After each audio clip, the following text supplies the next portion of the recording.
Uh, Thank you, Chairwoman Cantwell, and I recognize Ranking Member Cruz. Thank you, Madam Chair. Thank you again to each of the witnesses. This has been an interesting and productive hearing so far. Mr. Scribner, I want to start with you. We're hearing a lot today about future technologies entering the aviation system. Drones, air taxis, aircraft powered by hydrogen propulsion or electric engines, all are looking to integrate into our aviation system. As we talk about the entrance of these new technologies, we're also having conversations about the challenges facing our existing airspace system and its users. Specifically, the FAA has encountered significant challenges in modernizing our air traffic system, from the antiquated radar-based system into a modern system that can handle not just existing users, but the influx of new technologies. It seems to me that many of these new technologies will hit a major roadblock if our air traffic system can't handle the operations. Mr. Scribner, in your judgment, is the current FAA air traffic control system capable of managing these new aviation technologies in our airspace? Thank you for that question, Senator Cruz.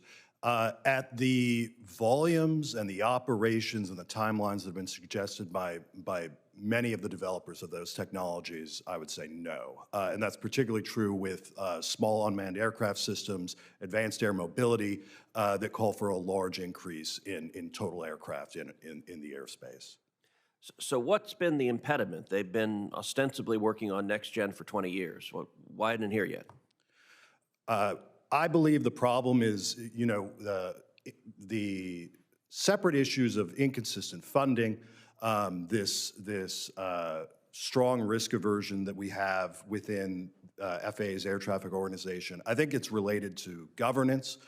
A lot of the other countries that have moved away from the traditional, combined regulator air navigation service provider model that's been with us since the beginning of aviation.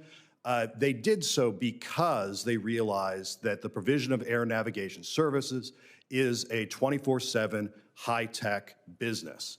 And that is why they've moved toward, at the very least, the dominant model is the one pioneered by Airways New Zealand in 1987, and that is a state-owned corporation, but it is separate from the aviation safety regulator, which the aviation safety regulator continues to regulate at arm's length, just like it does with every other participant in the aviation system.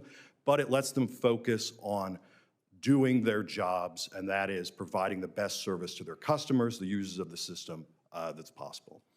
So am I right that right now the air traffic control system is essentially using technologies designed in the 1950s? It's using radar technologies, it's using little slips of paper. As a consequence of being 80 years back, as we're having a hearing on technology in aerospace, as a consequence of that outdated technology, just about every commercial air flight is longer than it needs to be. That they have to route planes further apart because the system can't track them, they're not using GPS widely. And that as a consequence of that, on every flight that's taking off, it's taking longer for every passenger, which means we're wasting millions of man-hours that could be used productively doing something else. We're spending millions of gallons of fuel, which is driving up costs for everyone buying a ticket on an airplane. We're emitting massive amounts of pollution, which could be solved if you had shorter and more direct flights that emitted more. Is all of that correct? Yes, all of that is correct, and we've seen how other countries that have modernized their technologies can quickly enjoy the benefits that you're talking about. So what's the path to get there? It seems to me there's an enormous upside, and I got to say, when it comes to air traffic control modernization, you have the airlines that are enthusiastic about doing it, but you also have the unions that are enthusiastic about doing it. We're used to issues where management and unions are at cross purposes and you've got to mediate the conflict. When you've got an issue with that kind of political alignment, what's the barrier to getting there, to saving millions of dollars, to saving millions of hours of people's time, to reducing the cost of air travel, and to having a massive environmental benefit? What do we need to do to make that happen? Well, I think status quo bias has been carrying the day for a long time. You know, this was in the United States. This whole discussion began during the Clinton administration with then Vice President Al Gore's Reinventing Government initiative, where he proposed something similar to the Airways New Zealand government corporation model. That would, you know, I think we've moved beyond that. We have the nonprofit user co-op model that has been very successful in Canada, that is now the world leader among air navigation service providers that had been discussed in previous Congresses as well.